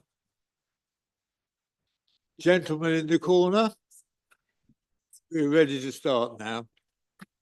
And we're on item number 7 and we're on the officer's report. Thank you, Chair, and good afternoon, members. Agenda item number 7 comprises an outline planning application for up to 126 homes, which are proposed to be 100% affordable at land at Cambridge Road in Streatham. Before moving on to the main presentation, there are a number of matters which officers would like to provide clarification to members on, and it's considered to provide some clarification, given that 2 letters were sent to members on the 1st of May and also yesterday. The first matter relates to the letter received directly by members on the 1st of May from Chris Frost of Future Planning and Development Limited, the planning agent for the application. The letter largely relates to the arguments set out by Mr Frost in his covering letter uploaded to the planning portal on the 6th of March this year. Officers consider the matters of affordable housing need and delivery as set out within the letter within the district are clear within the committee report, which results in an overall planning balance that considers the compliance of the proposed development with the development plan as a whole and any other material considerations that may warrant a departure from the development plan. It is important to note that the weightings provided within the committee report and the planning balance are those of officers when considering the matters before them, and members are within their right to apply different weightings to any of the matters raised and reach a different conclusion to that of officers. The letter also raises concern with the landscape impact assessment review commissioned by the local planning authority from Allison Farmer Associates. This review was commissioned by officers to aid in understanding of the differences in landscape visual and character effects between the consented 83-unit scheme within the site and the now proposed 126-unit scheme. Following a freedom of information request to the local planning authority, the applicant takes issue with the officer's use of the word critique when engaging Allison Farmer Associates and requests for support at appeal in the event of a refusal. Officers offer the following comments to members in response to this. Allison Farmer of Allison Farmer Associates is an experienced professional in the landscape architecture field and is prepared to defend the findings of her assessment at an appeal should this be necessary. The word critique does not mean criticism, but to provide a detailed analysis and assessment of something or a careful judgment in which you give your opinion about the good and bad parts of something. The same applies to critical analysis. Thirdly, reference to an appeal during engagement with Ms. Farmer is because any planning application, an appeal is a plausible outcome that must be prepared for regardless of officer recommendation. It is important to note that on the previous 83-unit scheme, when seeking to instruct Stantec to prepare the independent highway assessment to support the 83-unit scheme, despite officers recommending approval for the application at the time, officers also sought to include the matter of appeal as part of their instruction. It is not therefore considered out of the ordinary for officers to consider every eventuality, particularly as noted in Mr Frost's letter, where this comes at a cost to the authority itself. Members are within their right to reach their own conclusion on the landscape and character effects of the scheme. Secondly, members have been sent a method statement from Just Build Homes provided by Mr Wynne Evans. Just Build Homes is, as set out on their website, a platform that connects supporters of new homes with the planning process and is a platform through which supportive third-party comments on this application have been sent to and received by the local planning authority. This is a case for all 3 previous consents within the site. Wynne Evans is the founding director of Shared Voice, the team that created the platform, Just Build Homes. And the provision of the method statement is in response to the query within the committee report at paragraph 5.3 regarding the legitimacy of some of the responses received via the platform. Although the report notes that all comments were nevertheless still considered as part of the officer's assessment of the proposed scheme, this includes recognising the need for affordable housing within the district and the benefits stemming from this, which generally summarises the general content of the responses received from the platform. Officers consider it important that members have sight of the Just Build Homes method statement before making their decision so that they can form their own view of the platform and responses received during the course of the application. Moving on to the application itself, the application site is shown on the screen and I'll provide an aerial view. Also, this is indicatively outlined in red. You can see it on the western side of the village. Indicative proposals are shown on the screen. It is noted this is an outline with all matters reserved, barring access. As discussed, the application includes 126 dwellings, up to 126 dwellings, all proposes 100% affordable housing, with a community orchard and on-site open play space, associated drainage and off-site highway works and mitigation. The proposed works are set out on the screen for the offsite highway works. Those currently shown are for the site access. These are as approved under the previous 83 unit scheme, the reference is at the top of the screen, which includes footpath improvements and junction radio works to Short Road, that is not correct. It is actually a puffin crossing. My apologies. The plan in your pack is correct. A footway widening on the western edge of Cambridge Road and proposed access development on Cambridge Road itself. My apologies for the omission there. The proposed highway works under this application were not included in the previous 83 unit scheme. This includes localised widening along the A10, the proposed crossing point with dropped curbs and tactile paving, which should also facilitate improved access to the bus stops between Wilburton Road and Short Road. New guard railing at the back of the footway nearby the petrol filling station, as well as localised footpath widening along the road to facilitate easier access. For context, on the slide, there is the progression of the scheme within the site, which has gone from 19 dwellings to 38 to 83, which is the latest approved, and the now currently proposed 126. Members will have seen on site this morning, but these are some photographs of the site from views along the A10, as well as from the A1123. The main considerations are set out on the screen and are set out in further detail in this report. This presentation will give a summary of these matters. The proposed development includes 100% affordable housing in the countryside to meet the needs of both Streatham and Little Thetford. As outlined, the site benefits from 3 rural exception site consents for 19, 38 and 83 affordable homes respectively, also to meet the needs of those 2 villages.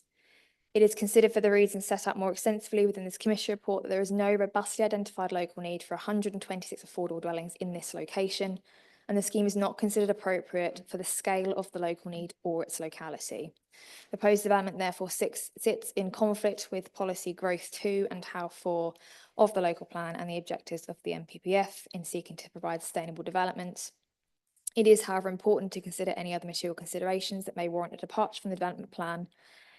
The application, which proposes an additional 43 affordable units on top of the 83 already consented, has been proposed by the applicant on the basis of a very significant affordable housing need in the district. It is considered that proposed affordable housing is a significant benefit of the scheme that should attract significant weight and be considered appropriate weighting and consideration in the overall planning balance, which I will move on to later on. The landscape and visual impacts of the proposed development are set out on the screen and in further detail in the officer report. As advised, only matters of access are committed as this part of this application, but it is important that the applicant demonstrates the proposed quantum of development could be appropriately accommodated within the application site. The indicative layout with the application as set out within the packs demonstrates the quantum development could be appropriately accommodated with regards to garden sizes, open space, drainage and parking should it come forward as a reserve matters application. It is, however, important to note that the proposed application site is 3 hectares larger than the previous 83 unit scheme, with an approximately 50% increase in the proposed dwellings from 83 to 126. For the reasons set out in the report and within Appendix 1 for the Alison Farmer report, it is considered that by virtue of the proposed development scale, depth, separation from the village of Streatham and the further encroachment onto the lower elevations, away from the steeper slopes, as well as its position with wider open fenland, where mitigation proposed itself may also give rise to its own landscape impacts and character effects, the proposed development is considered to result in significant long-term adverse landscape character effects on the local area. With regards to residential amenity, members may be familiar that this site does rely on mechanical ventilation. This is given the noise impacts from the A10. This has been accepted under the 19 unit scheme, the 38 unit scheme, and most recently in the 83 unit scheme. A large number of properties would be required to benefit from mechanical ventilation to provide an appropriate level of indoor residential amenity in terms of noise. However, significant weight should be given to these previous approvals and indeed the appeal decision in the first instance. The application proposals are in general considered to provide a high standard or possibility to provide a high standard of general residential amenity should a reserve matters application come forward. Highways and access, as shown and set out within the packs, on and off-site highway works to mitigate the impacts of proposed development are proposed. It is the only matter committed under this application. The highway scheme is largely comparable to that approved under the 83 unit scheme. That's with the exception of the further footpath widening works and works between Wilburton Road and Short Road for the bus stop improvements. The County Council's Local Highways Authority and Transport Assessment Team raised no objections in terms of highway safety or sustainability. And it is considered that should a reserve matters application come forward, capacity for on-site parking would satisfy local plan requirement. The proposed development is considered to be acceptable regarding all of the following matters on the screen, subject to the imposition of appropriately worded conditions and securing a Section 106 obligation. Members will note that the lack of a Section 106 obligation is currently listed as a reason for refusal. It is noted, however, that should the application be refused and be taken to an appeal, this matter would likely not be defended, as it would likely be addressed at the appeal itself. To reach a planning balance then, the proposed development seeks to deliver 126 affordable dwellings on the edge of Streatham, representing an increase of 43 units above the site's latest consent for 83. Whilst considerable progress has been made in delivering affordable housing within the district, the need for affordable housing is still significant and compounded by high affordability ratios. Affordable housing targets are not a ceiling and are a baseline, and the direction of travel at the national level is to see a boost in affordable housing delivery. Cumulatively, the benefits of delivering the proposed affordable housing and all the other social, environmental, and economic benefits stemming from the proposed scheme are considered to attract substantial weight in the overall planning balance. However, the proposed development sits directly in conflict with the key strategic policies of the development plan by failing to deliver sustainable development in a suitable location and in the absence of a robustly identified local need. The presence of a general need for affordable housing in the district is not considered to translate to a local need in Streatham and is not considered appropriate to base the site's planned capacity on this wider need, nor focus a large proportion of the district's affordable housing need away from the district's more sustainable locations. To approve this development risks perpetuating residential development at an unsustainable location, contrary to the plan's overall spatial strategy. The proposed development is also considered to result in significant long-term adverse landscape and character effects by virtue of its scale, location, and proposed mitigation. As set out, it is considered that a plan-led solution has already delivered an acceptable 83-unit scheme within the application site that is considered to more than sufficiently meet the locally identified need.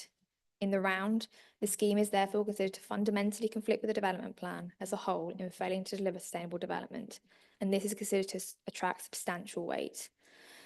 Although considerable, the material considerations referred to are not considered sufficient in this case to outweigh the totality of the harm identified and the fundamental conflicts with the development plan. The application is therefore recommended for refusal on the following basis as shown on the screen, which represent summarised versions of the 4 reasons for refusal found at paragraph 1.1 of the committee report. Thank you. Thank you. We have a speaker, John Powell.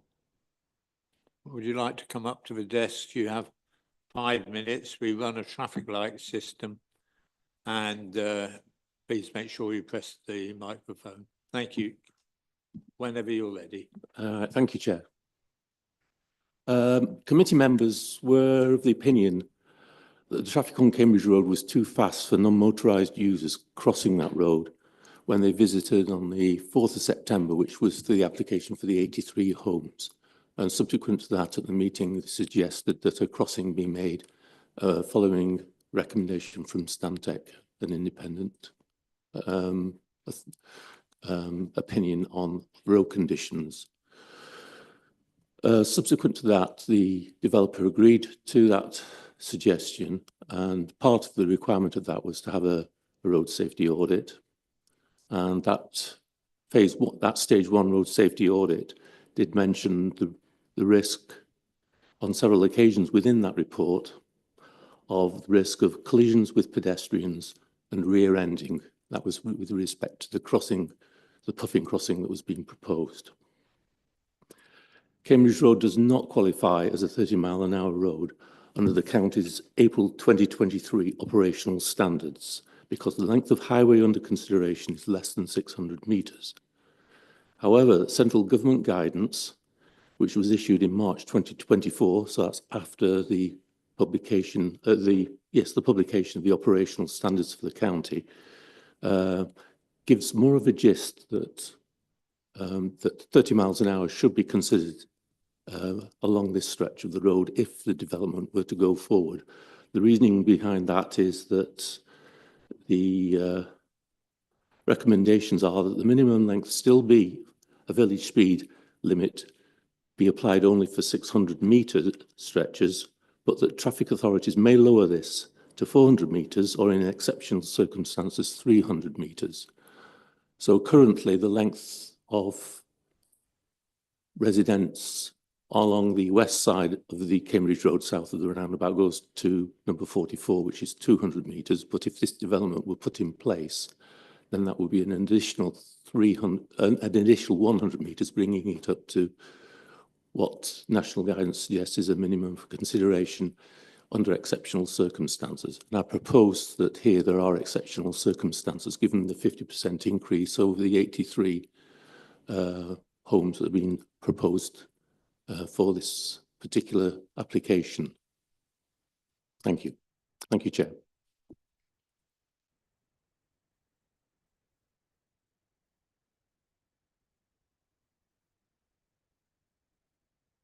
Right, members, Councillor Akinlali. Thank you, Chair. I just want to clarify why you felt the need to increase the number from 83 to 126, because according to sorry?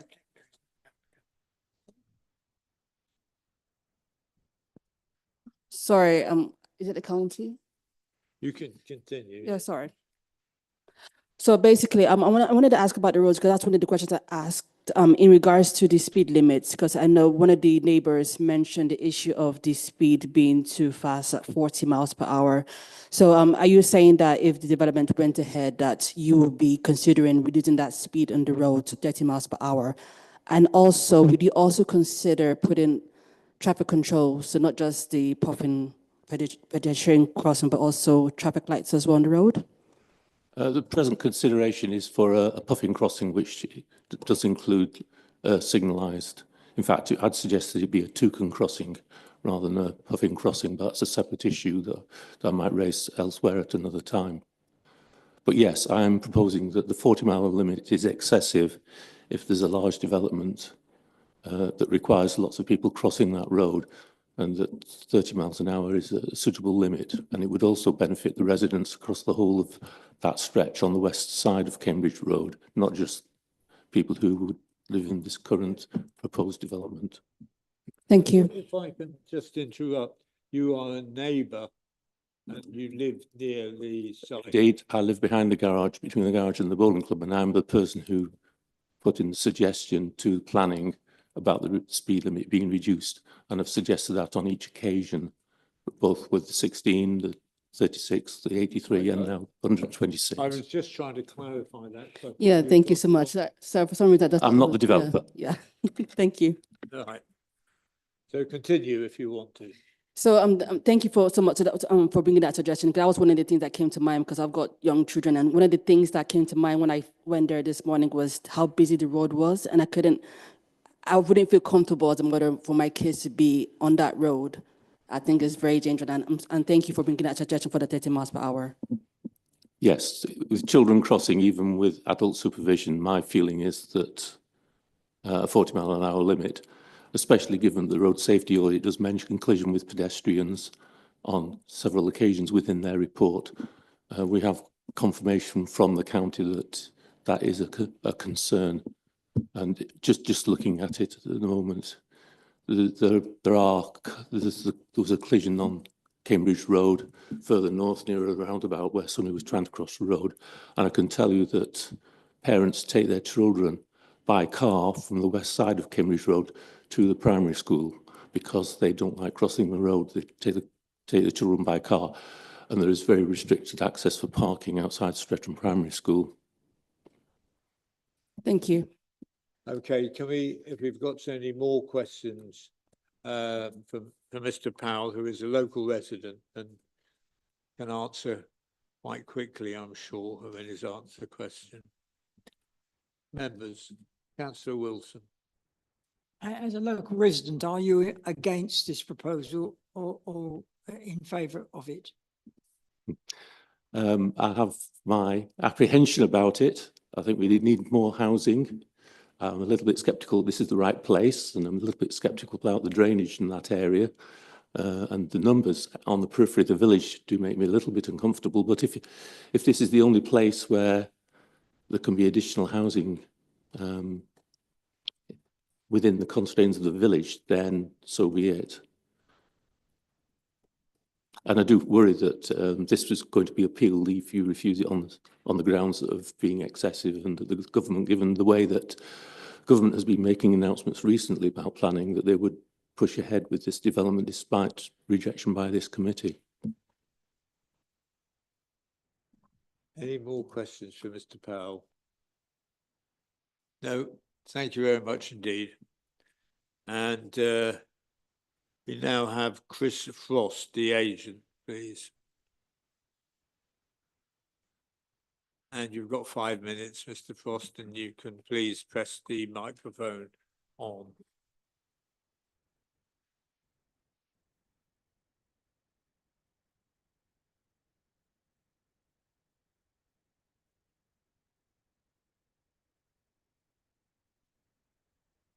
The application before you seeks approval for 126 affordable homes and follows a previous approval for 83 similar homes on broadly the same site. The Reserve Matters application for that scheme will be submitted a little later this year. The scheme is being brought forward in association with Stonewater Housing Association. They're a registered social housing provider who will be developing out the site. Essentially, this is the proposal for an additional 43 affordable homes on an already approved affordable housing site. As your officers acknowledge, there's a significant shortage of affordable housing in the borough, resulting from many years of persistent under-delivery. Since 2011, the affordable housing target has only been met once, and over this period there's a shortfall of 1,320 homes. At the time of the submission of this application, the Council's housing register had 1,005 households on it, representing over 2,400 people in the borough in need of affordable housing.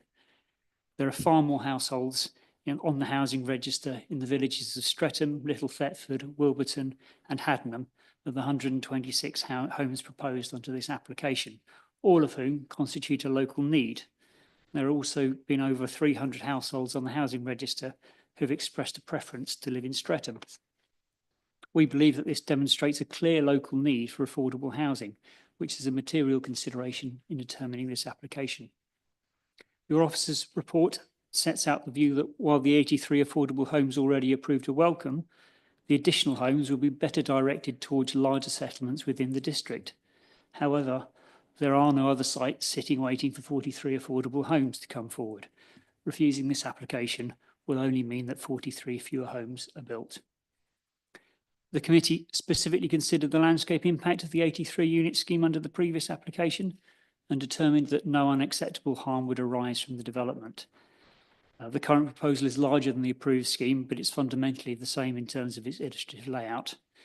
Your officers are relying on a report from Allison Farmer Associates, AFA, who were instructed shortly after the receipt of the application. It's clear from the brief sent to AFA that officers were seeking a critique of the landscape visual impact, or LVIA, rather than an independent assessment. And I think it is different from the independent assessment that was asked for from Stantec. It clearly was a critique. They also asked for a fee approach to defend a landscape-based reason for refusal at appeal. On this basis, we don't consider the AFA document to be an independent assessment of the landscape impact. The site's not unattractive, but it holds no specific landscape designation, and it is essentially just a field next to the A10. And when we consider that 83 homes are already going to be built in this field, the difference that an additional 43 homes will make is negligible. Furthermore, it seems remarkable to me that councillors would be willing to spend £15,000 of public money, which is the sum quoted by AFA, on a landscape consultant to provide evidence at a public inquiry to defend a reason for refusal to prevent more affordable housing being built on an existing affordable housing site. This would be in addition to the council's other costs defending an appeal at public inquiry. To quickly pick up on the previous speaker's point, We note the point made on traffic speeds. The road safety audit submitted identifies potential risks, but it concludes that the scheme is acceptable in this regard. It's not concerned that there are potential high safety risks as a result of the scheme. And while we have no objection to a 30-mile-an-hour limit, we can't deliver that as part of it. It's down to the Highways Authority and is out of our control. And our discussion with the Highways Authority to date indicates that they wouldn't be supporting a 30-mile-an-hour reduction on this road, although, as I say, we would support it. The officer's report sets out clearly the many benefits of the scheme, including the new pedestrian crossing across Cambridge Road, the high sustainability standards of the new housing, and of course, the very significant need for affordable housing. In determining the planning balance in this application, members of the planning committee must prioritise the need for affordable housing, remembering that the 2,400 people on the housing register are all existing residents of the borough in need of a home. We therefore request that members prioritise the benefits of this proposal and vote to grant planning permission for this scheme. I'll be happy to answer any questions you may have. Thank you very much. Members, well, away you go, Councillor Brown. Since I've got the pen, I get to choose who goes first. Mr. Frost, thank you for that. Just as a point of clarification, we're a district, we're not a borough. So 5 months ago, you got permission for 83. Why didn't you go for 126 then? Stonewater Housing Association, they have a mandate to deliver affordable housing. This is a housing site which sits on the edge of an existing settlement, and there's an identified housing need. I don't think there's any real issue or in principle in coming back and maximising the benefits that might come forward on this site, providing affordable housing where it's required. Fair enough.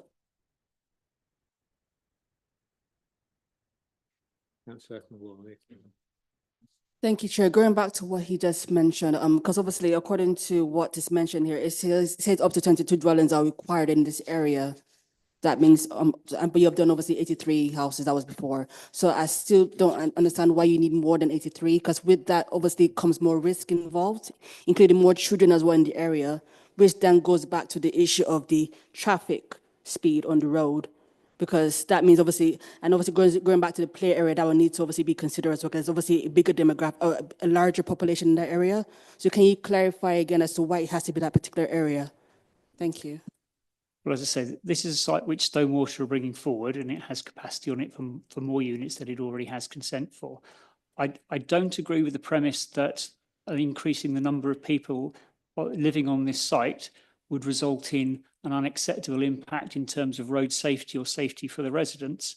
The safety for the residents is the same if there are 83 units on the site or 146. The risk is no greater by increasing the number of units. There is certainly identified need in Streatham and Little Thetford, which was the report that was originally done at the request of your housing officer when we were asked to look at a housing needs survey covering those two villages. But Wilburton, Haddenham, other surrounding villages also have a significant need, and there are a number of people on those housing registers. There is no sign of affordable housing scheme of any significant note coming forward in those settlements. So it is providing homes for those people as well, people who wish to live in the area. And there are 300 people, households rather, on the housing register who have identified Streatham as a place where they would like to live. It's one of their preferences. And so the need is clearly there. Thank you, but just going back, I kind of disagree with what you're saying, because with that number comes the number of children increasing, that will increase the risk in that area. So I disagree with that statement, sorry. So I do feel that if you were to go ahead with this development, due to the increased number of children in that area, there will have to be a consideration to reducing the speed on that street. That's one. The play area, in my consideration, will have to be considered again. I know we spoke about I don't know if you mentioned that the play area will be fully inclusive. Is that still the case? And if so, is that considering so obviously if we went to 126 dwellings, that would be an increased number of children in that area. So have you considered the increased space of the play area, and have you ensured that it's fully inclusive as well in that area? Yes, so it was a matter that we've discussed at a previous committee in terms of the play area for the site. So the detailed design of that hasn't been brought forward yet, but it will be certainly for the 83 unit scheme as part of the reserve matters application that will come forward a little bit later this year. And certainly with a larger scheme, it will need a larger play area, which will also need to meet the needs of the additional units. But certainly I've heard very clearly your desire to make sure that all play areas are accessible to everybody's needs. And I think we'll certainly be dealing with that as part of the reserve matters. Thank you. And last question, in regards to the comments received by, I know you got some positive comments, but the officers did comment on if the comments were actually from rural residents. So can you comment on the evidence provided to back those comments received? Yes, certainly. I mean, we noted the comments in the officer's report, and the case officer made a sort of short statement on that.